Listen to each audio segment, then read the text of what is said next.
नमस्कार, रोकटोक पर आपलं स्वागत. प्रेक्षक, मी डॉक्टर उदय निरगुडकर.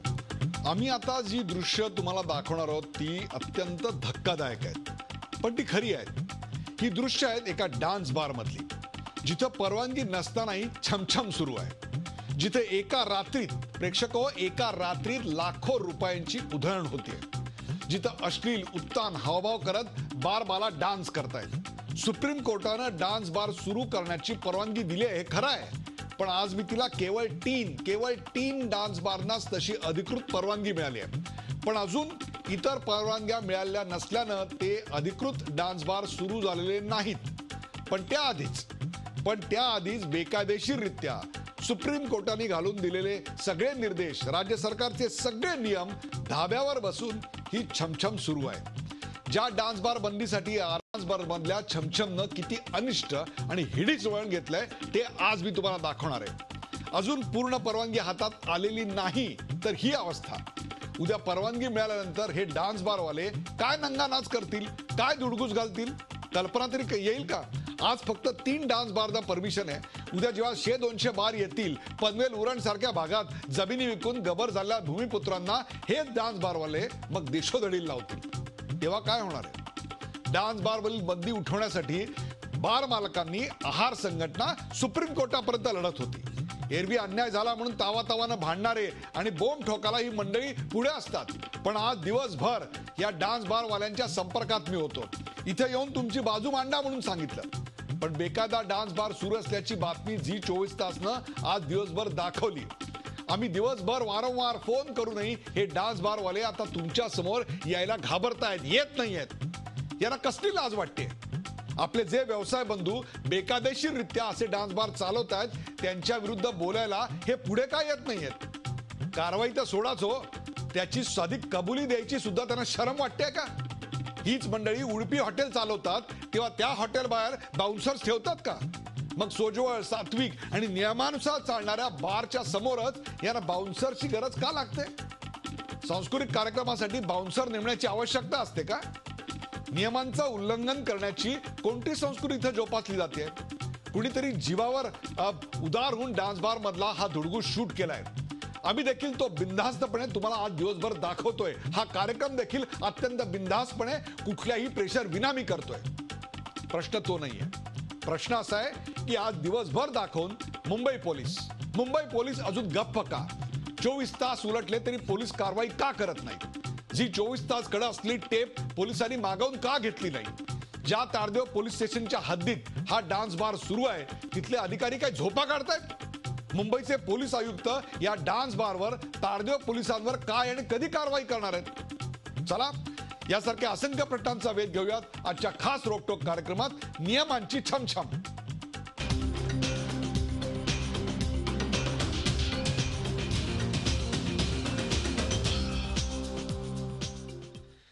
नियमांची छमछम.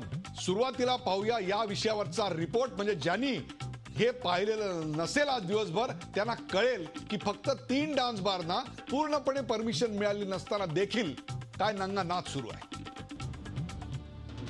हा आहे तारदेव मधला व्हाईट हाऊस बार.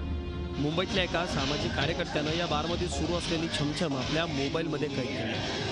पहा, काळ्या कपड्यातली ही बारबाला कशा पद्धतीनं नाचते. कधीही समोर बसलेल्या ग्राहकाच्या समोर जाते तर कधीही ती त्याच्या समोर थेट लोटांगण घालते. तिचा हा नाच पाहून तिच्यावर तो ग्राहक पैशांचा पाऊस पाडतो. तुम्ही ज्यावेळी ह्या बारमध्ये गेलात तेव्हा नेमका तिकडे माहोल काय होता? कशा पद्धतीनं, म्हणजे सुप्रीम कोर्टाच्या गाईडलाईन्स असतील किंवा मुंबई पोलिसांनी किंवा स्टेट गव्हर्नमेंटने त्यांनी ज्या गाईडलाईन्स दिल्या होत्या त्या कुठे पाळल्या जातात का? मुळात त्यांना अजून परवानगी मिळायची तरी पण ह्यांना परमिशन कोणत्याही प्रकारची परवानगी नसताना जर का कोणतीही मुलगी कोणत्याही व्यक्तीच्या आपल्या कस्टमरच्या समोर येऊन अश्लील चाळे करून जर का डान्स करत असतानाचे सगळे हे फुटेज आहेत. त्यांच्यावरती लाखो रुपये जी युवा पिढी आहे सध्याची ती टाकत आहे आणि स्वतः युवा पिढी बर्बाद होते. मुंबई पोलिसांच्या नाकावर टेचून डान्स बार सुरूच आहे. आता हे तारदेव मधल्या इंडियाना बारचं फुटेज पहा. काळ्या कोटमधल्या या 2 व्यक्ती बघा पैशांचे बंडल वर टेबलवर ठेवतायत. आणि आता बघा हा बारबालेवर केलेला पैशांचा पाऊस. आता हे आणखी एका बारमधलं दृश्य पाहू ज्यात बारबाला बारमध्ये फिरतायत. ग्राहकांच्या समोर अगदी काही अंतरावर नाच करतायत. हे फुटेज हे 5 तारखेला शूट केलं गेलं. त्यानंतर त्याची जी कंप्लेंट आहे, रितसर कंप्लेंट आहे, ती कन्सर्न पोलीस स्टेशनला दिली गेली. त्यानंतर ॲडिशनल CP आपले आहेत सोशल ब्रँचचे, त्यांच्याकडे आपण त्याची कंप्लेंट दिली. त्यांनी ती ACP त्यांना मार्क केली. पण आजपर्यंत अद्यापपर्यंत त्यांच्या तक्रारीची कोणतीही दखल ही शासनानं वगैरे घेतली नाही. त्यासाठी नंतर आम्ही CM ऑफिसला त्याची तक्रार केली. ग्राहक आणि बारबालेमध्ये अंतर असावं, बारबालेवर पैसे उधळू नये, बारबालांनी बॅरिकेटिंग केलेल्या स्टेजवरच नाच करावा. आता तुम्हीच सांगा, ही दृश्य पाहून सर्वोच्च न्यायालय आणि राज्य सरकारनं घालून दिलेल्या या अटी बारमालक किती पाळतायत? आपने वीडियो दिया है, तो अगर आप हमें पूरी जानकारी दे दे तो हम उस पर कार्रवाई करेंगे. इतना ही कहना चाहूँगा कि 1-2 वीडियो बार की जो आपने नाम लिए उस पर 4 दिन पहले ही कार्रवाई हुई. विशेष म्हणजे ही दृश्य पाहून माजी गृहमंत्री RR पाटील यांनी शेवटच्या क्षणापर्यंत डान्स बार विरोधी दिलेला लढा वाया गेला का, असा प्रश्न आता उपस्थित झालाय. अजित मांढरे, झी मीडिया, मुंबई. नमस्कार प्रेक्षक, आपण हा नियमांची छमछमवरचा आमचा रिपोर्ट पाहिलात आणि त्याची चर्चा करण्यासाठी आज आपण आमंत्रित केलं. आपल्यासोबत आहेत भारतीय जनता पक्षाचे प्रवक्ते मधू चव्हाण. मधू चव्हाण, आपलं या कार्यक्रमात स्वागत. आपल्या बरोबर आहेत वसंत ढोबळे, माजी पोलीस अधिकारी वसंत ढोबळे कांदिवलीहून या कार्यक्रमात सहभागी होत आहेत. वसंत ढोबळे यांना अख्खी मुंबईच नव्हे तर अख्खा महाराष्ट्र एक डॅशिंग डेअर डेव्हिल पोलीस अधिकारी म्हणून ओळखतो. वसंत ढोबळे माजी निवृत्त पोलीस अधिकारी आपल्या बरोबर आहेत. वसंत ढोबळे सर, आपलं स्वागत. आणि आपल्या बरोबर आहेत स्मिता पाटील. स्मिता पाटील या RR उर्फ आबा पाटील यांच्या कन्या आहेत, ज्यांनी आयुष्यभर आपल्या रक्ताचं पाणी करून हे डान्स बार बंद व्हावेत आणि बंद झालेले सुरू होऊ नयेत म्हणून लढा दिला. त्या RR पाटील यांच्या कन्या स्मिता पाटील या कार्यक्रमात सहभागी होत आहेत. तसंच या कार्यक्रमात माझ्या बरोबर एक सामाजिक कार्यकर्ते देखील आहेत, जीवावर उदार होऊन त्यांनी याचं शूटिंग केलेलं आहे. त्यांची नाव आणि ओळख महाराष्ट्राला आत्ता देणं त्यांच्या जीविताला धोकादायक असू शकतं, म्हणून मी ती देत नाहीये, परंतु ते देखील या कार्यक्रमात सहभागी होत आहेत. या सगळ्यांचं स्वागत. पहिले जाऊया आपण त्या सामाजिक कार्यकर्त्यांकडे. सध्या तरी त्यांना आपण मिस्टर एक्स असं म्हणूया. मिस्टर एक्स, हे सर्व तुम्ही फुटेज कधी शूट केलंय, कोणत्या दिवशी शूट केलंय आणि कुठे शूट केलंय?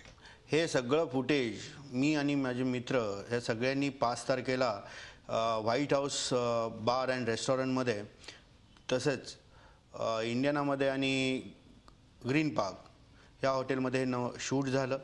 पहिली माहिती मिळाल्यानंतर आम्ही सगळं पहिलं त्याची इन्क्वायरी केली की बाबा हे खरोखर इथं असं अश्लील प्रकार चालतात का. आणि त्यानंतर खरोखर बघितल्यानंतर 16-17 वर्षाची मुलं अशी पैसे फेकताना बघितल्यानंतर युवा पिढी बर्बाद होईल आणि त्यांच्याशी असं होऊ नये म्हणून हे सगळं शूट करून त्याची रितसर आपण कंप्लेंट करण्यात आली होती. तुमचा जो तुम्ही याची कंप्लेंट केलेली आहे, तुम्ही याची कंप्लेंट कुठे नोंदवली आहे? याची कंप्लेंट सिनियर ऑफिसर ताडदेव पोलीस स्टेशनमध्ये देण्यात आली होती. ह्याची ॲडिशनल CPंच्याकडे देण्यात आली होती आणि त्यानंतर ऑनलाईनद्वारे आपले मुख्यमंत्री साहेब यांना पाठवण्यात आली. त्यानंतर त्यांनी त्याचा रिप्लायसुद्धा आलेले आहेत. काय रिप्लाय आलाय, तुम्ही महाराष्ट्राला सांगाल काय रिप्लाय आलाय? त्यांनी रिप्लायमध्ये असं सांगितलं की आपली तक्रार ही DG साहेब यांच्याकडे वर्ग करण्यात आलेली आहे. हा एक रिप्लाय आपल्याला मुख्यमंत्री साहेबांच्याकडून ऑफिसमधून आला. आपण जे हे शूटिंग केलं ते सुप्रीम कोर्टाच्या निर्देशानंतर आणि राज्य सरकारच्या अटी लागू झाल्यानंतरच आहे, बरोबर? एकदम बरोबर आहे. आणि नियमाप्रमाणे डान्स बार मध्ये नर्तिका आणि ग्राहक यांच्यामध्ये किमान 2 मीटरचं अंतर बंधनकारक आहे. ते 2 मीटरचं अंतर तिकडे होतं का? स्टेजपासून जे ग्राहक बसलेले आहेत त्यांच्यामधील अंतर कमीत कमी 5 फुटाचं अंतर आवश्यक आहे. त्यानंतर जे स्टेजच्या समोरचं जे नॉन रिमूव्हल रेलिंग आहे ते कमीत कमी 3 फीटचं असणं आवश्यक आहे.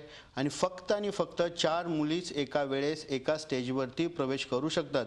आणि कोणत्याही ग्राहकाला कोणत्याही मुलीवरती कोणताही 1 रुपयासुद्धा उडवता येणार नाही. पण हे सगळे नियम धाब्यावरती बसून आज जो काही प्रकार चालू आहे, इंडियाना म्हणा ताडदेव म्हणा ज्या ठिकाणी, त्यावरती लवकरात लवकर कारवाई व्हावी. मला वाटतं की आज आपण त्याच्याशी बोलूया. मला सांगा, आणखीन एक नियम असा आहे की ज्या नियमानुसार ज्या ठिकाणी या मुली नृत्याचं काम करणार आहेत त्या ठिकाणी 10 ते 12 फुटाचं अंतरा व्यतिरिक्त तिथे एक सेपरेट स्टेज बांधावं लागतं. तुम्ही ज्या बारमध्ये हे शूटिंग केलं, सुप्रीम कोर्टाच्या निकालानंतर केलं, त्या ठिकाणी अशा प्रकारचं सेपरेट स्टेज होतं का? अशा प्रकारचं कोणतंही अप्रूव्ड झालेलं स्टेज त्यांचं नाही आहे. 3 फीट उंचीचं असणारं कोणतंही स्टेज नाही आहे आणि त्या स्टेजपासून मुली 5 फुटाच्या अंतरावर नव्हे 1 फुटाच्या अंतरावरती सुद्धा दूर नाहीत आहे. मग तुम्ही मला सांगा की पैसे उधळायला बंदी आहेत, मग ही जी दृश्य दिसत आहेत त्यात जे काही उधळलं जात आहेत त्या नोटाच आहेत ना, भारतीय करन्सीच्याच नोटाच आहेत ना, का कागद उडवली जात आहेत? भारतीय करन्सीच्याच नोटा आहेत. मग डान्स बार मध्ये मद्य प्यायला आणि स्मोकिंगला, सिगरेट प्यायला बंदी आहे. या डान्स बार मध्ये ज्याचं शूटिंग आपण काही दिवसापूर्वी केलंय, 2-4 दिवसापूर्वी केलेलं आहे, त्याच्यामध्ये लोक मद्य पित होती का आणि ग्राहक स्मोकिंग करत होते का? होते.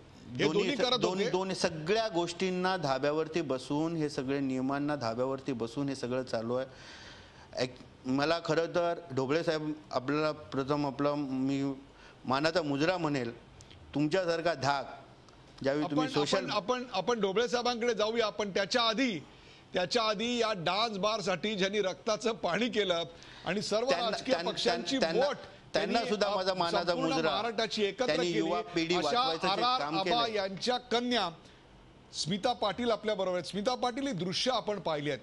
आपण स्वतः कायद्याच्या अभ्यासक आहात, आपल्याला सुप्रीम कोर्टाचा निकाल काय आहे तो देखील माहिती असणार आहे याची मला खात्री आहे.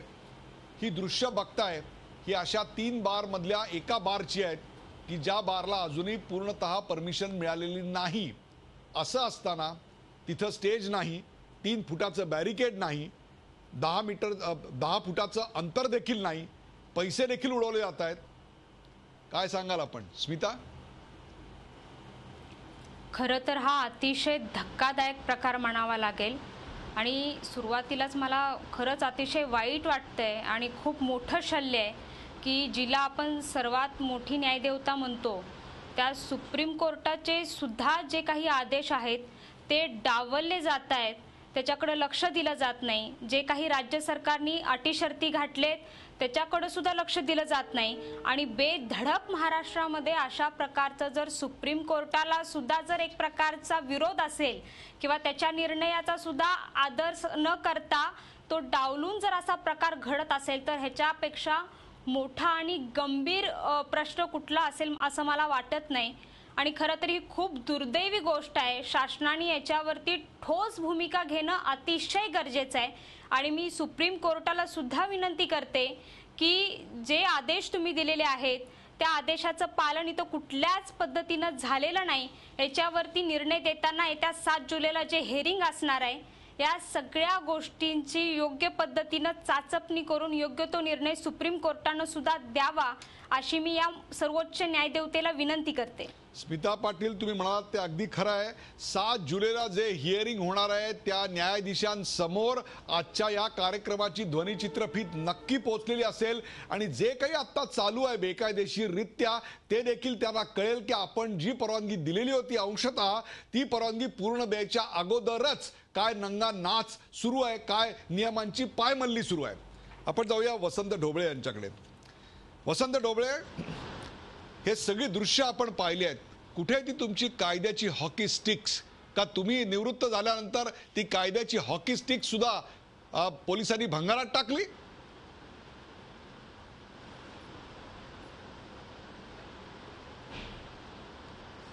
ढोबळे साहेब, माझा आवाज येतोय तुमच्यापर्यंत? बंद झालेला आहे आवाज येतोय ढोबळे साहेब? येतो आता. बोला. येतो. माझा प्रश्न ऐकू आला आपल्याला? कुठलीही आस्थापना चालवण्या हो बोला. कोणतीही आस्थापना चालू करण्यासाठी आवाज बंद झालेला आहे. नाही बोला तुम्ही, तुमचा आवाज येतोय आमच्यापर्यंत. वसंत ढोबळे बोला. कोणतीही कोणतीही आस्थापना चालू करण्यासाठी त्या आस्थापनेला वेगवेगळ्या एजन्सीकडून लायसन्स घेणे आवश्यक आहे. जोपर्यंत बार संबंधित आहे, डान्स बार संबंधित आहे, तोपर्यंत त्यांना एक्साईज डिपार्टमेंटकडून लायसन्स घ्यायला पाहिजे, पोलीस डिपार्टमेंटकडून लायसन्स घ्यायला पाहिजे, म्युन्सिपल कॉर्पोरेशनकडून लायसन्स घ्यायला पाहिजे. आणि जेव्हा या एजन्सी लायसन्स इश्यू करतात तेव्हा त्या लायसन्सच्या पाठीमागे त्यांनी कोणत्या कोणत्या नियमांचं पालन केलं पाहिजे ते लिहिलेलं असते. म्हणजे त्या नियमांचं पालन करणे त्या आस्थापनेचे मालक, मॅनेजर किंवा जे संबंधित असतील त्यांच्यावरती बंधनकारक आहे. असं निदर्शनास आलेलं आहे की ज्या ज्या आस्थापनांमध्ये काही गैरकायदेशीर गोष्ट पायमल्ली करून फक्त पैसे कमवण्यासाठी ते होत असते. आम्हाला मंजूर आहे, माननीय सुप्रीम कोर्टाने जे आदेश दिलेले आहेत ते गव्हर्मेंट किंवा शासनावर बंधनकारक असतील. त्यांनी लायसन्स दिले पाहिजे, त्याच्यातनं गव्हर्मेंटचा सुद्धा रेव्हेन्यू जनरेट होणार आहे. परंतु कायद्याची किंवा नियमांची जर पायमल्ली होत असेल तर त्या अशा आस्थापनांवरती अंमलबजावणी करणाऱ्या ज्या एजन्सी आहेत म्हणजेच पोलीस, त्यांनी कडक कारवाई केली पाहिजे. त्यांच्याविरुद्ध ज्या आस्थापनेला भेट दिल्यानंतर ज्या ज्या प्रकारचे गैरकानूनी त्या ठिकाणी नजरेस येतील त्याप्रमाणे कारवाई केली पाहिजे. परंतु त्याच्यासाठी अंमलबजावणी करणाऱ्या एजन्सीची मानसिकता तशी तयार व्हायला पाहिजे की ज्या ठिकाणी आमच्या लहान मुली, माता म्हणजे ज्यांना 2-2, 3-3 मुलं आहेत अशा स्त्रियांना सुद्धा त्या ठिकाणी कामाला ठेवतात. काही परदेशातून किंवा परराज्यातून या ठिकाणी लहान मुलींना पळवून आणतात, त्यांच्या आईवडिलांच्या संमतीने घेऊन येतात आणि या ठिकाणी त्यांना जे काय कृत्य करायला लागते ते सगळं आपण उघड्या डोळ्याने बघू शकत नाही. आणि त्यांच्यावरती जो अन्याय होतो, त्यांचं जे शोषण होते, त्यांना वाचा फोडण्यासाठी ज्या एजन्सी संबंधित आहेत त्यांचं त्याच्याकडे दुर्लक्ष आहे. ही खेदाची गोष्ट आहे. ढोबळे साहेब, तुम्ही वारंवार अंमलबजावणी करणारी एजन्सी असा शब्द वापरताय. अहो, ही एजन्सी म्हणजे कोण? स्टेट अवे पोलीस खातच ना. मग या पोलीस खात्यात फक्त एजन्सीच्या ऐवजी काही एजंट उरलेत का? बार मालकांचे एजंट आहेत का? ते तुमच्यासारखी हॉकी स्टिक घेऊन आत कारवाई का करत नाहीत? नाही, ते त्याच्यासाठी हॉकी स्टिक घेण्याची गरज नाही, त्याच्यासाठी पेन घेण्याची गरज आहे, कायदेशीर कारवाई करण्याची गरज आहे. परंतु ती कायदेशीर कारवाई करताना कुठल्या प्रकारची कारवाई करायला पाहिजे हे त्या अधिकाऱ्यांना पहिलं समजून दिलं पाहिजे, त्यांच्याकडून तशी कारवाई केली पाहिजे. परंतु वाईट गोष्ट अशी आहे की या आस्थापना चालवणारे जे लोक आहेत ते पोलिसांची चाहूल लागताच फक्त 5 सेकंडमध्ये त्या ठिकाणी सगळं अलवेल आहे असं सीन तिकडे तयार करतात आणि त्या मुलींना लपवण्यासाठी जागा आहेत. बारमध्ये एंट्री करताना त्या ठिकाणी जे बाउन्सर्स ठेवलेले आहेत त्यांच्याकडे इलेक्ट्रॉनिक बटन आहे. पोलीस येतात असं समजल्याबरोबर ते इलेक्ट्रॉनिक बटन दाबल्यानंतर बारमध्ये ज्या ठिकाणी डान्स चालू आहे किंवा ज्या ठिकाणी गैरप्रकार चालू आहे त्या ठिकाणी एकतर लाईट्स लागतात किंवा त्या ठिकाणी बेल वाजते आणि बाकीचे जे लोक आहेत, स्टुअर्ड्स वगैरे, हे सगळे त्या महिलांना लपवण्यासाठी 5 सेकंडच्या अवधीमध्ये ते सगळं संपवून टाकतात. आणि त्या बारमध्ये जेव्हा आपण सर्च घेतो किंवा त्याची छाननी करतो, तपासणी करतो, तेव्हा अशा प्रत्येक बारमध्ये लपवण्यासाठी जागा स्वतंत्रपणे तयार केलेल्या आहेत असं निदर्शनास आलेलं आहे. त्या ठिकाणी केसेस झालेल्या आहेत. काही बाजूची पिटा अंतर्गत सुद्धा केसेस झालेल्या आहेत. म्हणजे मुलींचं शोषण 100% त्या ठिकाणी होत आहे. ते थांबवलंच पाहिजे. परंतु ते करण्याचं काम पोलीस, एक्साईज किंवा ज्या बाकीच्या ज्या एजन्सी आहेत त्यांना करायलाच लागणार आहे. मधु चव्हाण, शिवछत्रपती का साथ, हीच का ते शिवछत्रपती का साथ? नाही, मुद्दा या ठिकाणी आपली सात्विक संताप, जो आपला सात्विक संताप आहे तो अतिशय योग्य आहे. परंतु आता जसं ढोबळे साहेबांनी सांगितलं की जी यंत्रणा, कुठलंही राज्य प्रत्यक्ष परमेश्वर जरी येऊन या देशाच्या प्रधानमंत्री पदावर किंवा मुख्यमंत्री पदावर येऊन जरी बसला तरी त्याची अंमलबजावणी करणारी यंत्रणा ही सर्वसामान्य माणसांचीच असते. आणि म्हणून मला असं वाटतं की अतिशय गंभीर गोष्ट आहे या ठिकाणी आणि याची नोंद घेणं. आता ढोबळे साहेब म्हणाले अतिशय कर्तृत्ववान अशा तऱ्हेचे अधिकारी आहेत. परंतु ढोबळे साहेब, हे मलाही माहिती आहे की लालबाग परळमध्ये सुद्धा अशा तऱ्हेचे काही बार आहेत की आपण म्हणाला तसे लगेच बेल दाबतात. परंतु अनेक वेळेला पोलीस गिराईक म्हणून अनेक ठिकाणी जातं आणि आपल्या भागामध्ये राज्य कुठलं यशस्वी होतं. म्हणजे जसं corruption is like waterfall, it's always from top to bottom. तसंच त्या ठिकाणी ह्या अंमलबजावणीचा आहे. अंमलबजावणी वरती करणारा माणूस जो असतो तो प्रामाणिक असेल तर खाली त्याप्रमाणे प्रामाणिकता झिरपत येते. परंतु ती झिरपत येत असताना जर आता प्रत्येकाला पोलिसांच्या बद्दल कोणाला आदरही वाटत राहिलेला नाही, जसं आम्हा राजकारण्यांच्या बद्दल राहिलेलं नाही. मी अतिशय स्पष्ट बोलतो. पूर्वी नगरसेवक बाजूने जायचा झाला तरी आम्हाला भीती वाटायची किंवा पूर्वी एखादा खाकी ड्रेसमधला पोलीस जायचा. आता आदर राहिलेला नाही. म्हणजे मी दादरला राहतो ढोबळे साहेब, दादरला पोलीस त्या ठिकाणी कॅमेरा आहे दादर पोलीस स्टेशनच्या समोर. तर पहिल्या वेळेला कॅमेरा लावल्यानंतर पहिल्या वेळेला त्या ह्याच्यामध्ये काय आलं सीडीमध्ये, तर पोलीस त्या टॅक्सीवाल्यांकडून उघड पैसे घेत आहेत. उघड त्या ठिकाणी आलेलं आहे. आता मी पोलिसांना किंवा कोणाला दोष देत नाही, कारण तिथल्या नगरसेवकाचे पण हप्ते असतात, काही वेळेला तिथल्या आमदाराचे सुद्धा हप्ते असतात. म्हणून मला असं वाटतं की ही अतिशय गंभीर गोष्ट आहे. मधु चव्हाण, तुम्ही आल्यानंतर हे बदलेल आणि अच्छे दिन उद्या 2 वर्ष पूर्ण होत आहेत तुम्हाला, तुमच्या मोदी सरकारला. तुमचे हेच का अच्छे दिन म्हणायचे? मला तुमच्या सरकारला अशा प्रकारे डान्स बार चालू आहे. आज 24 तास झाले आम्ही हे दाखवतोय, पण तुमच्या सरकारकडनं कुठली दखल नाही, पोलिसांकडनं कुठली दखल नाही. हे तुमच्या सरकारचं अपयश नाही, तुमच्या गृह खात्याचं अपयश नाही. मला असं वाटतं की जे संबंधित अधिकारी आहेत गृह खात्याचं, त्यांचं तुम्ही जर 2 दिवस दाखवत असाल तर पोलीस खात्यामध्ये असे अनेक अधिकारी बसलेले आहेत की त्यांनी दररोजची वर्तमानपत्र वाचायचे असतात, क्राईम संबंधी किंवा घडलेल्या घटनांसंबंधी. एक मिनिट. आणि म्हणून स्मिता एक minute, I'll come back to you. Smita एक minute, I'll come to you. म्हणून मला असं वाटतं की आर पाटील साहेबांनी त्या ठिकाणी सगळे आम्ही त्यांना पाठिंबा दिला. मी त्यावेळेला सभागृहात होतो आणि त्यांना ब्लॅकमेल करण्याचा सुद्धा त्यांच्या बंगल्यामध्ये प्रयत्न झाला. परंतु कोर्टाबद्दल पूर्ण आदर ठेवून सांगतोय, कोर्ट काही वेळेला आम्ही अतिशय कठोर नियम केले, डान्स बारवर बंदी केली, तर घटनेच्या मूलभूत अधिकाराच्या नावाखाली की त्या ठिकाणी मुली करणार काय. आता जगात सगळे गरीब असतात, अनेक स्त्रिया गरीब असतात. म्हणजे मी असं म्हणत नाही की त्यांनी भांडी घासावीत किंवा काय करावं, कुठलंही काम कमी दर्जाचं नाही आहे. डान्स बार हा एकमेव मार्ग नाही आहे. जगामध्ये पॅरिसमध्ये, लंडनमध्ये चांगल्या प्रकारचे तुमच्या सरकारमध्ये दिन दहाडे हे चालू आहे. ज्या ठिकाणी हे ऑफिस आहे त्याच्यापासून 1 किलोमीटरच्या अंतरावर हे खुलेआमपणे चालू आहे आणि त्याची 2-4 दिवसापूर्वीची दृश्य कॅप्चर करून आम्ही दिवसभर दाखवतोय. हे तुमच्या सरकारचं अपयश आहे. मधू, स्मिता पाटील ते सांगतायत की पोलीस काय करत नाहीत, आम्हाला पोलिसांच्याकडून कुणालाच अपेक्षा राहिलेली नाहीये, ते सरळ हे करतायत. पण आज गृह खातंच त्यांच्याकडे आहे आणि त्यांचंच असं वक्तव्य आहे त्या भाजप सरकारचं. खरंच ही दुर्दैवी गोष्ट म्हणावी लागेल. आणि आघाडी सरकारच्या काळामध्ये इथं ढोबळे साहेब आहेत, त्यांनी सांगावं की पोलिसांना सुद्धा स्वतंत्रता त्या काळात दिलेली होती. आज पोलिसांच्यावरती सुद्धा बरेच निर्बंध लादलेले आहेत. बऱ्याच त्यांना सुद्धा शासनाकडून म्हणा किंवा कोर्टाकडून म्हणा अटी आहेत. त्यामुळे पोलीसही काही करू शकत नाहीत, हे मी मान्य करते. पण पोलिसांच्याकडून आम्हालाच अपेक्षा नाहीत हे म्हणणं खूप चुकीचं आहे मला वाटतंय. आणि हे सांगतायत की आम्ही खूप प्रयत्न केले. आम्ही जेव्हा सुरुवातीला एक तर सिनियर काउन्सिलर दिले नाहीत, आम्ही जेव्हा सलमान खुर्शीद सारखे ॲडव्होकेट दिल्यानंतर यांनी हरीश साळवे सरांना तिथं दिलं. त्याच्यानंतर सगळ्यात सुरुवातीला सांगायचं झालं तर एफिडेव्हिट यांनी जवळजवळ 14-15 महिने लेट एफिडेव्हिट त्यांनी सादर केलं कोर्टामध्ये. सुरुवातीला सरकारचा जो वकील आहे ते गैरहजर त्यांनी ठेवले आणि कशा पद्धतीने यांनी प्रयत्न केले. मला खरंच म्हणजे हे म्हणतायत की आम्ही प्रयत्न केले, पण काय प्रयत्न केले आणि कशा पद्धतीने प्रयत्न केले ते आपण आज बघतोयच.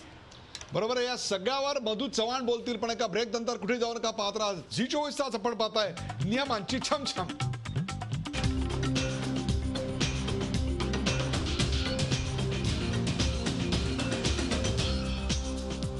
नियमांची छमछम या विषयावरचा कार्यक्रम आपण पाहताय. आपल्यासोबत वसंत ढोबळे, आर पाटील यांच्या कन्या स्मिता पाटील, मधु चव्हाण आणि मिस्टर एक्स, ज्यांनी स्वतःची आयडेंटिटी आता आम्ही दाखवत नाही आहोत कारण त्यांच्या जीवाला त्याच्यामुळे धोका उद्भवू शकतो. त्यापूर्वी स्मिता पाटील यांनी या सरकारनं या प्रश्नाकडे कशी हेळसांड केली, कसं दुर्लक्ष केलं आणि त्याचे परिणाम कसे भोगायला लागतायत याचं अत्यंत सुरेख वर्णन त्यांनी केलं. मधु चव्हाण काय सांगतात? स्मिता आर पाटलांची कन्या अतिशय चांगल्या प्रकारे तिचं नेतृत्व उभारलं जाते कुठल्याही पक्षाचं असो, त्यामुळे त्यांच्याबद्दल मला एक आदर आणि आत्मीयता आहे. पण मी त्यांना सांगू इच्छितो की आपल्या वडिलांनीकीचा त्यांचा हेतू अतिशय चांगला होता आणि सगळ्या सभागृहाने त्यांना साथ दिली होती. त्यांचं सगळं प्रकरण कोर्टाने टर्न डाऊन का केलं? मग कशासाठी केलं? आता ज्यावेळेला सुप्रीम कोर्टामध्ये कडक नियम करून डान्स बार बंदी घालण्यासंबंधीचा कायदा करण्याचा प्रयत्न केला, काय नियम केले, कायदे केले, त्यावेळेला सुप्रीम कोर्टाने जे ऑब्झर्वेशन्स केले ती वाचावीत ना, की मोकळीक दिल्या, सगळ्यांनी तोंडात बोट घातलंय. कोर्टाबद्दल अतिशय आदर आहे, पण काही वेळेला तो आदर ठेवून सुद्धा व्यक्तिगत स्वातंत्र्यता बोलण्याचा अधिकाराचा मी उपयोग करून सांगतो की माननीय कोर्ट काही वेळेला प्रयत्न करतात. तर तुम्ही कुठल्या स्थितीमध्ये हा कार्यक्रम सादर करतात हे लक्षात येतंय आणि हे सगळं गंभीर आहे. आणि सुप्रीम कोर्टाने सांगितलं की डान्स बार गंभीर आहे, अशा नृत्य करायला परवानगी आहे, तुम्ही त्यांना का दिली नाहीत परवानगी? याच्यापेक्षा आणखीन एक गंभीर गोष्ट काय सांगू मधु चव्हाण, ज्या संघटनेनी ही परमिशन मिळवलेली आहे ना, त्या संघटनेनी दुष्काळग्रस्तांसाठी तुमच्या सरकारला लाखो रुपयाचा चेक दिला, तो घेणं नैतिकदृष्ट्या योग्य होतं का? नाही बघा, मला त्या ठिकाणी याची चर्चा आपल्या सुद्धा चॅनलवर झालेले, अन्य चॅनलवर सुद्धा झालेले आहे. त्या डान्स बारच्या असोसिएशननी दिलेला तो त्या ठिकाणी चेक नाहीये, त्याची चर्चा नाहीये. सर एक उदाहरण एक मिनिट स्मिता, एक बोला. आणि मला असं म्हणायचं की ही अतिशय गंभीर गोष्ट आहे. याच्यात तुम्ही काय केलं, मी काय केलं, त्यांच्या काळात झालेलं टर्नडाऊन झालं, आम्ही सगळ्यांनी साथ दिली होती, तुम्ही कराल त्याला पाठिंबा आहे. आणि पोलिसांवर आता ते स्मिता म्हणाल्या की पोलिसांवर कुठलं बंधन आहे, कारवाई करू नका म्हणून. हे बोलणं म्हणजे मला असं वाटतं लहान मुलासारखं बोलणं, बोलू नये त्यांनी ते, कारण अतिशय चांगल्या बोलतायत त्या, चांगलं अतिशय मला असं वाटतं बंधन नाहीये, मग पोलीस कारवाई का करत नाहीये? पोलीस कारवाई का करत? अतिशय गंभीर गोष्ट आहे. माननीय मुख्यमंत्र्यांच्या लक्षात आपला कार्यक्रम संपल्यानंतर मी आणून देणार आहे.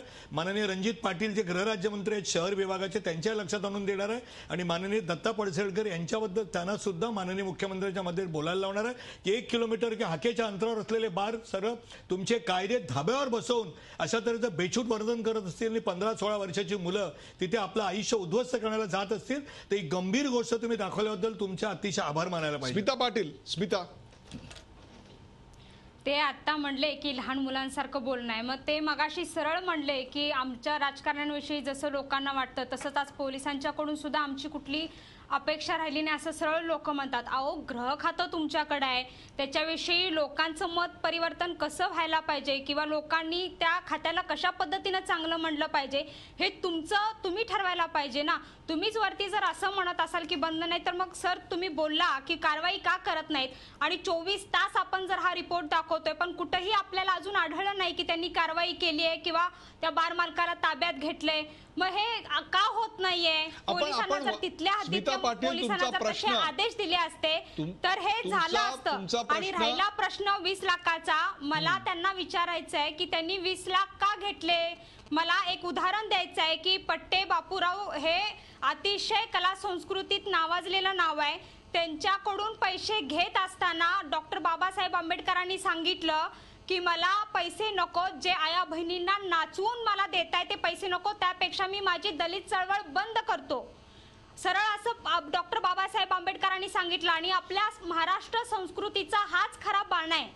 आणि हा बाणा ते विसरतायत का? ते एवढी वाईट वेळ आली का की डान्स बार असोसिएशन कडून 20 लाखाची दुष्काळग्रस्तांसाठी मदत घ्यायची? एकीकडे आपण केस लढतोय, एकीकडे आमने सामने आपण तिथं डान्स बार मुद्द्याविषयी होतोय आणि एकीकडे आपण पैसे घेतोय. म्हणजे त्यांनी सरळ सांगावं की आम्ही महाराष्ट्राच्या संस्कृतीचा जो काही आधीचा बाणा आहे तो आम्ही विसरलोय, आम्ही तो मानत नाही.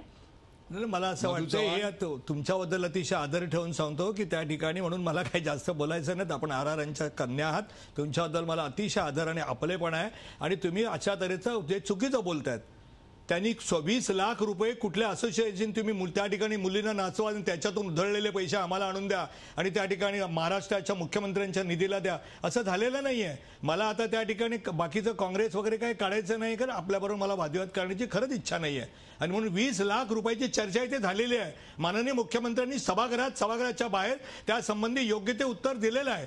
आता एखाद्या त्या ठिकाणी घटना घडली, टीव्हीवर दाखवल्यानंतर सगळ्या लहान सहान गोष्टीत आपले वडील सुद्धा माननीय गृहमंत्री होते आणि चांगलं प्रामाणिकपणे काम करत होते, अतिशय सज्जन व्यक्ती म्हणून होते. परंतु त्यांच्या काळात सुद्धा अनेक घटना घडल्या एका नको त्या ठिकाणी ज्या वेळेला कसाबच्या काळामध्ये एक छोटा आणि म्हणून मला असं वाटतं की प्रत्येकाची विषयाला फाटा फोडू नको. आपण वसंत ढोबळे यांच्याकडे जाऊया. वसंत ढोबळे, पोलिसांचा दरारा राहिलेला नाही याचं कारण पोलिसांचा वरदहस्त असल्याशिवाय हे असे गोष्टी चालू होऊ शकतात का मला सांगा. अनेक पोलीस स्टेशनच्या आवारात जर हे असं चालू असेल, त्याच्या आजूबाजूला चालू असेल, तारदेव पोलीस स्टेशनमध्ये तक्रारदार त्यांनी तक्रार नोंदवलेली आहे तरी देखील हे चालू आहे. 24 तास उलटून गेले, चॅनल दाखवत आहेत तरी देखील हे चालू आहे.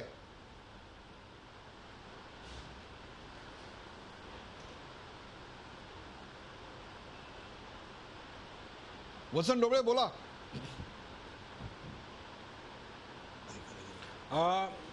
डान्स बार बंदी आली 2005 मध्ये. त्याचा विधानसभेमध्ये काहीतरी विचार करण्यात आलेला असेल तेव्हा, आणि नवीन पिढी बर्बाद होते है असं जेव्हा लक्षात आलं तेव्हा सर्व पक्षांच्या नेत्यांनी निर्णय घेऊन डान्स बार बंदी केली. त्याच्यानंतर त्या बंदीवरती माननीय न्यायालयामध्ये केस करण्यात आली किंवा खटला टाकण्यात आला, आणि ते हायकोर्ट सुप्रीम कोर्टमध्ये गेल्यानंतर माननीय सुप्रीम कोर्टामध्ये जे काय आदेश देण्यात आलेले आहेत, तर डान्स बार बंदी माननीय उच्च न्यायालयाचे, सर्वोच्च न्यायालयाचे आदेश. त्याच्यानंतर आपण कितीतरी वेळा बघितलेलं आहे की या ठिकाणी काही पॉलिटिकल लीडर्स किंवा काही अधिकारी म्हणजे सनदी अधिकारी यांना बरोबर घेऊन कित्येक वेळेला टी व्हीवरती त्याच्याबाबत विवंचना झालेली आहे, आणि आरोप प्रत्यारोपांपेक्षा त्याच्यामधून काही निष्पन्न झालेलं नाही. परंतु मला वैयक्तिक असं वाटतं की एखाद्या सनदी अधिकाऱ्यावर जर का काही अलिगेशन आलं, काही आरोप लावण्यात आले, तर त्याला ताबडतोब सस्पेंड करण्यात येते, निलंबित करण्यात येते, आणि चौकशी पूर्ण होईपर्यंत त्याला पुन्हा खात्यामध्ये घेण्यात येत नाही. त्याचप्रमाणे जर एखाद्या आस्थापनेवर कारवाई करण्यात आली, जी आपण रोज पेपरमध्ये वाचतो, तर अशा आस्थापनेविरुद्ध देण्यात आलेल्या, त्या आस्थापनेला देण्यात आलेल्या लायसन्सला ताबडतोब सस्पेंड केलं पाहिजे, निलंबित केलं पाहिजे, आणि त्याच्यावरती लादण्यात आलेले आरोप त्याची चौकशी होऊन माननीय न्यायालयामध्ये जोपर्यंत चार्जशीट पाठवलं जात नाही तोपर्यंत ते सस्पेंड ठेवलं पाहिजे, आणि चार्जशीट पाठवल्यानंतर ते त्याच्यामध्ये जर पुरावा असेल तर ते कायमचं बंद केलं पाहिजे. हा एक उपाय करून बघितला तर मला वाटतं याच्यामध्ये काहीतरी प्रमाणात त्याच्यामध्ये अंकुश लागू शकतो असं माझं वैयक्तिक मत आहे.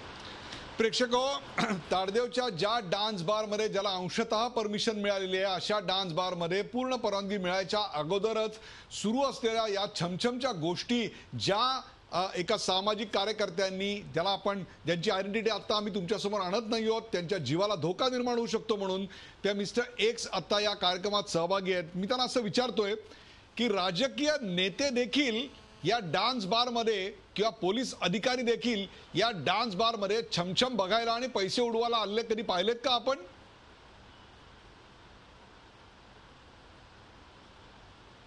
माझा आवाज येतोय तुमच्यापर्यंत? थोड्याच दिवसामध्ये त्याचे फुटेज आपल्या समोर येतील. कितीतरी ऑफिसर्स, पोलीस ऑफिसर्स, जे आपले आमदार आहेत, खासदार आहेत, त्यांचे भाऊबंद, मुलं, जे अशाच प्रकारचे जे बारमध्ये येतात जिथं पैशांची उधळण होते, असेही फुटेज आपल्याकडे काय आहेत. मला तुम्ही सांगा, थोड्या दिवसात आपल्या माध्यमातूनच प्रसारित होतील. एका रात्रीत साधारणतः जे आपण आता कव्हरेज केलेलं आहे किंवा ज्या रात्री तिकडे होतात, मला सांगा एका रात्रीत किती रुपये असे उडवले गेले हो? काय अंदाज आहे आपला? मी हा प्रश्न अशा करता विचारतोय, संपूर्ण महाराष्ट्राचा प्रचंड मोठा भाग आता तहानलेला आहे. शेतकरी तडफडतोय, ₹2 मोलमजुरीसाठी तो मैलोनमैल चालतोय. त्या पार्श्वभूमीवर एका रात्रीत किती पैसे उडवले जात आहेत कळू तरी दे महाराष्ट्राला. महाराष्ट्राला कळण्यासाठीच हे सगळं चालू आहे. आणि जवळजवळ एका रात्रीमध्ये एका बारमध्ये कमीत कमी 30-40 लाख रुपये एका रात्रीमध्ये उडवले जातात.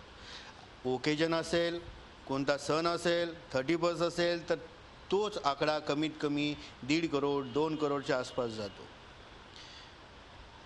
मला पुन्हा एकदा तुम्हाला विचारायचं आहे की हे जे पैसे उडवले जात आहेत, तेथे पोलीस असतात, तिथे राजकीय नेते असतात. म्हणजे एक प्रकारे ही सगळी प्रचंड मोठ्या प्रमाणावरची मिलीभगत आहे की ज्याच्यातनं लोक आता फक्त बार ओनर्स फक्त आता वाट बघतायत की आपल्याला बारचं परमिशन, डान्स बारचं परमिशन पूर्णतः कधी मिळेल. ते झाल्यानंतर जे आत्ता सुरू आहे ते फक्त हिमनगाचं वरचं टोक आहे आणि टिप ऑफ दी आईसबर्ग आहे आणि मोठं आणखीन काहीतरी सुरू होईल यानंतर.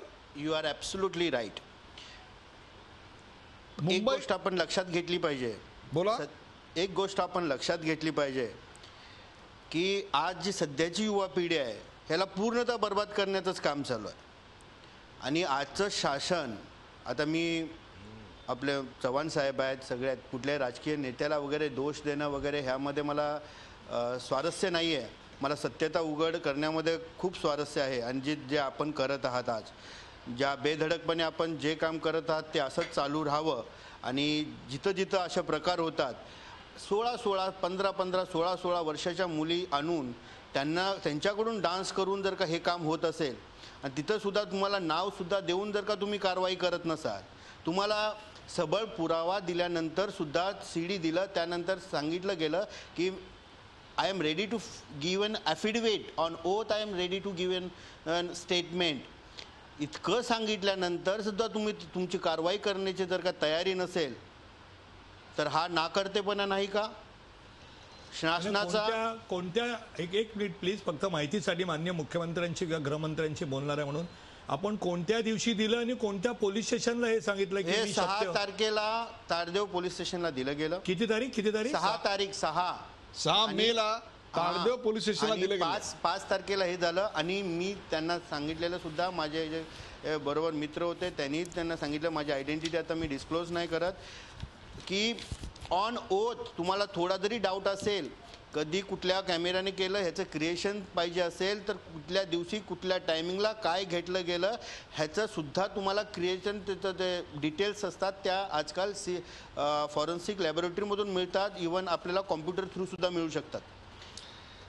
अलीकडे सामाजिक कार्यकर्त्यांवर विश्वास ठेवायचे दिवस राहिलेले नाहीत किंवा अशा प्रकारचं काम करणाऱ्या माणसांच्या हेतूविषयी शंका घेतली जाऊ शकते. म्हणून मिस्टर एक्स तुम्हाला हा प्रश्न विचारतोय की हे सगळं करण्यामागे काही सेटलमेंट करणे किंवा काही जुने सूड उगवणे असा काही आपला हेतू नाही आहे ना, अशी शंका येऊ शकते. पोलीस तसे आरोप करू शकतात. म्हणून मी थेट तुम्हाला विचारतोय, असा कोणताही हेतू असता तर आजपर्यंत मी 90 ते 100 बारच्या विरोधात जाऊन सगळं हे मटेरियल गोळा केलं नसतं. स्वतःचं काम सगळं सोडून आज जी युवा पिढी बर्बाद होऊ नये म्हणून ह्याच्या कामासाठी 6 महिने पाठीमागचे मी घालवले नसते. मला एक ना एक दिवस हे काम जरूर करायचं होतं. म्हणून आजपर्यंतचं काम मी प्रत्येक रात्री, प्रत्येक दिवशी जिथं जिथं जाता येईल, जिथं जिथं पोलिसांना हेल्प करता येईल, जिथं जिथं मदत करता येईल ते सगळं केलं. वसंत ढोबळे, तुम्हाला काय वाटतं, अशा प्रकारच्या फुटेजची मदत घेऊन पोलीस कारवाई करू शकतात की नाही? हे आत्ता जे आम्ही दाखवतोय, जे ॲफिडेव्हिट द्यायला तयार आहेत, पोलीस स्टेशनमध्ये तक्रार केलेली आहे, तरी देखील कारवाई होत नाही. मध्य मुंबईमध्ये अंशतः परमिशन असताना अशा प्रकारच्या गोष्टी सुरू आहेत. काय सांगाल आपण? नाही, कायद्याच्या भाषेत जर बोलायचं झालं तर फुटेजच्या आधारावरती तसे केसेस बनवता येणार नाहीत.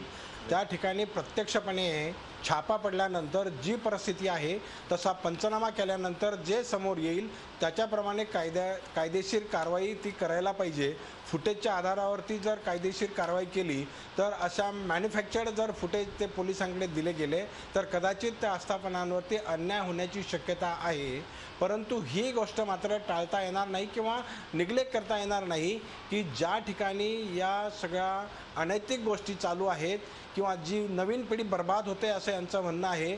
100 यंगस्टर्स बर्बाद झाले तरी चालतील, परंतु एका मुलीच्या विरुद्ध जो काय अन्याय होतो, तिची जी काय तिचे शोषण होते ते होता कामा नये. ही गोष्ट लक्षात घेतली पाहिजे की ज्या गरीब महिला कामासाठी त्या ठिकाणी जातात त्यांचं जे शोषण होते ते थांबवण्याची आपली नियत पाहिजे. ती जर असेल तर डेफिनेटली या गोष्टी होणार नाहीत आणि याच्यावरती नियंत्रण होईल असं मला वाटतं. ढोबळे साहेब, एक साधा प्रश्न आहे. ढोबळे साहेब, आपण म्हणालात की फुटेजच्या आधारावर त्या ठिकाणी देता येत नाही, प्रत्यक्ष जाऊन धाड घातली पाहिजे. मग 6 मेला फुटेज दिल्यानंतर खरंच या फुटेज प्रमाणे काय घडतंय की नाही, का गेले नाही? का त्यांनी जाऊन धाड घालायला पाहिजे होती? धाड घालायला पाहिजे होती ना. साहेब धाड पोलिसांना त्या ठिकाणी साहेब त्या ठिकाणी बोला त्या बोला. ठिकाणी धाड घालणे हा फक्त 5 ते 7 सेकंदाचा प्रश्न आहे. इन्फॉर्मेशन आल्यानंतर ते पोलीस तयार होतील, त्या ठिकाणी जातील आणि त्याच्यानंतर धाड घालतील. जेव्हा त्या आस्थापनेच्या आजूबाजूला पोलीस नजरेत आल्यानंतर सगळं 5 सेकंडमध्ये ते 10 सेकंडमध्ये सगळं ऑलसेल आहे असा सीन त्या ठिकाणी क्रिएट करण्यात येतो. त्याच्यामुळे इन्फॉर्मेशन आल्यानंतर त्या ठिकाणी जाऊन रेड करणे त्याने काही साध्य होणार नाही आहे. जे पोलीस अधिकारी या कामासाठी नेमलेले आहेत त्यांनी ते त्यांचं कर्तव्य चोख जर बजावलं तर मला वाटतं यांच्या अशा ज्या गैरकायदेशीर काम करणाऱ्या आस्थापनांवरती केसेस रजिस्टर होऊ शकतील आणि त्यांना त्याची सजा मिळायलाच पाहिजे. आणि अशा ज्या लहान मुली किंवा महिलांचं शोषण त्या ठिकाणी होतं आहे त्यांचं शोषण थांबवण्यासाठी त्यांची त्या ठिकाणावरून सुटका केलीच पाहिजे.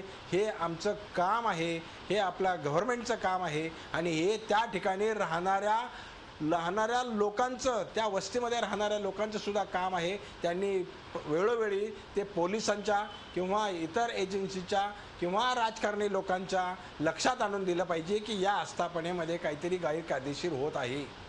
स्मिता पाटील, कार्यक्रमाच्या वेळेची मर्यादा लक्षात घेता उद्या सकाळी हे फुटेज आता दाखवलेलं आहे. मधू चव्हाण आपल्या बरोबर आहेत. मला खात्री आहे की यानंतर ते काहीतरी नक्की करतील. सरकारचे, या पक्षाचे प्रतिनिधी म्हणून सत्तारूढ पक्षाचे, सरकारनं काय तातडीनं कारवाई करावी अशी आपली मागणी आहे. स्मिता पाटील. नक्कीच माझी ही मागणी राहील. मी मधू चव्हाण साहेब, मी तुमचाही मनापासून आदर करते आणि तुम्ही मगाच्यापासून म्हणताय की तुम्ही आबांचा मनापासून आदर करताय, तर माझी सुरुवातीला अशी विनंती राहील की तुम्ही सरसकट बंदीसाठी प्रयत्न करावा. कारण माझ्या वडिलांची ही अपेक्षा नव्हती की अटी शर्ती घालून डान्स बार बंदी व्हायला पाहिजे. माझ्या वडिलांची अशी इच्छा होती की डान्स बारला सरसकट बंदी मिळाली पाहिजे. सुरुवातीला माझी आपल्या पार्टीला अशी विनंती राहील की आपण त्यासाठी प्रयत्न करावा, म्हणजे खरंच त्या आधाराची खरंच कुठंतरी पोचपावती मिळेल. आणि दुसरी गोष्ट सांगायचं झालं तर हा अतिशय धक्कादायक प्रकार आहे. एकतर सुप्रीम कोर्टाचा इथं अनादर केलेला आहे, राज्य शासनाच्या अटी सुद्धा डावललेल्या आहेत आणि हे महाराष्ट्रात घडत असेल तर सर्वसामान्य जनतेपर्यंत अतिशय वेगळ्या प्रकारचा एक उदाहरण जाईल. हे उदाहरण जाऊ नये यासाठी त्वरित राज्य शासनाने कारवाई केली पाहिजे. त्या बार मालकाला अटक केली पाहिजे आणि त्वरित त्याच्यावरती ऍक्शन जर नाही घेतली तर उद्या कोणीही अशा पद्धतीचे अवैध धंदे कोणीही सुप्रीम कोर्टाचे आदेश डावलून इथून पुढे निर्णय घेत राहतील. त्यामुळे अशा पद्धतीची ठोस आणि ठोर कारवाई तुम्ही काय करणार? सरकारचे प्रतिनिधी म्हणून तुम्ही काय करणार? मुळामध्ये या सगळ्या गंभीर गोष्टीची नोंद का घेतली नाही याची त्या ठिकाणी माननीय मुख्यमंत्र्यांच्या लक्षात आणून दिलं तर मला पूर्ण विश्वास आहे या सगळ्या प्रकाराचं गांभीर्याने लक्षात घेतील. आता स्मिता म्हणाल्या की त्या ठिकाणी पूर्ण बंदी घालावी, आपण तेच केलं होतं. पण सुप्रीम कोर्टाने मूलभूत अधिकाराच्या या एकूण सगळ्या कलमाखाली नृत्य करून पोट भरण्याचा महिलांना अधिकार आहे असा निर्णय दिला आणि तुम्ही अशा तऱ्हेने सरसकट बंदी घालू शकत नाहीत. हे नियम म्हणजे त्या ठिकाणी सीसी कॅमेरा लावू शकत नाहीत, अन्य काही गोष्टी करू शकत नाहीत. याचं सगळ्या देशाला आश्चर्य वाटलं. उद्या सकाळी तुम्ही काय करणार? उद्या तुम्ही हे सगळं पाहिलेलं आहे. हे सगळं पाहिल्यानंतर उद्या सकाळी नाही, माननीय मुख्यमंत्री माझ्या माहितीपर्यंत रात्री 12, 12:30, 1 वाजेपर्यंत काम करत असतात. आज गेल्यावरच त्यांना फोन करून या सगळ्या गंभीर गोष्टीची नोंद त्या ठिकाणी त्यांना घेऊन योग्य ती कठोर कारवाई करण्यासाठी मी विनंती करणार. प्रेक्षको, सगळ्या नियमांची ऐशी तैशी करून छमछम कशी सुरू आहे ते आपण या चर्चेत पाहिलं. डान्स बार आणि डान्स बार मधलं ते स्टेज आणि त्याचं अंतर, या सगळ्या गोष्टी कशा आहेत त्याही आपण पाहिल्यात.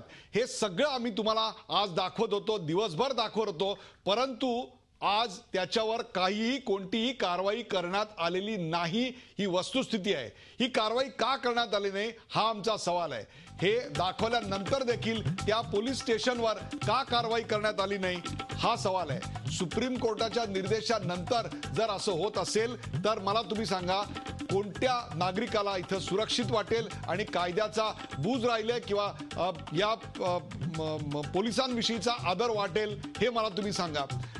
प्रेक्षको, हे सगळं सुरू असताना, बेकायदा डान्स बार सुरू असताना आपल्याकडे सामाजिक कार्यकर्त्यांनी वेळोवेळी हेच सांगितलेलं आहे. अनेक पोलीस अधिकारी, राजकारणी, त्यांचे नातेवाईक डान्स बार मध्ये दौलतजारा करतात. हा सगळा गौप्यस्फोट झालेला आहे. हा सगळा प्रकार धक्कादायक आणि दुर्दैवी आहे. 7 जुलैला होणाऱ्या सुनावणीत ही बाब सुप्रीम कोर्टाच्या निदर्शनाला आणली गेली पाहिजे असं स्मिता पाटील यांनी सांगितलं. नियमांची पायमल्ली होते आहे हे माजी पोलीस अधिकारी वसंत ढोबळे यांनी देखील मान्य केलेलं आहे. यावर बंदी घालण्यासाठी हॉकी स्टिक नाही तर पेनची गरज आहे. त्याच्यावर कायदेशीर कारवाई आवश्यक आहे असं त्यांनी ठासून सांगितलं.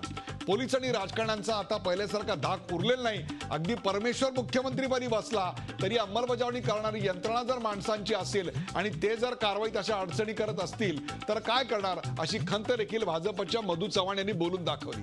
ही बाब गंभीर आहे आणि आपण मुख्यमंत्री, गृहराज्यमंत्री आणि पोलीस आयुक्तांच्या निदर्शनाला आणू असं त्यांनी आज जाहीर केलं आहे. जर भाजपच्या लोकांनीच अशी असमर्थता व्यक्त केली तर मग डान्स बारबालांवर कारवाई होणार कशी? ज्या आहार संघटनेकडून 20 लाख रुपयाची दुष्काळी निवारणासाठी मदत या सरकारनं घेतली त्यांच्यावर कारवाई कशी करणार असा सवाल देखील स्मिता पाटील यांनी केला.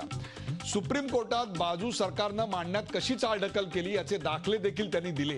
प्रेक्षको, बेकायदा डान्स बार बंद झाले पाहिजेत अशी सर्वांचीच कळकळ आहे असं मला जाणवलं. डान्स बारमध्ये छमछम कशी सुरू आहे याची व्हिडिओ टेप आम्ही स्वतः गुरुवारी उद्या सकाळी मुंबईच्या पोलीस आयुक्तांच्या कार्यालयात नेऊन देणार आहोत. दत्ता पडसळगीकर, तुमच्याकडून मुंबईकरांच्या फार अपेक्षा आहेत.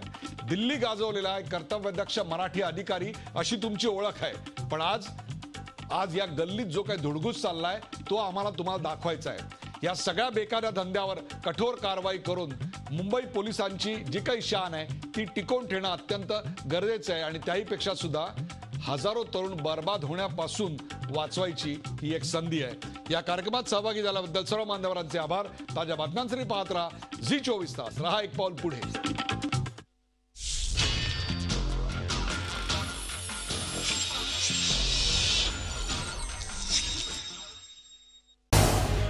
झी24 तास रहा एक पाऊल पुढे.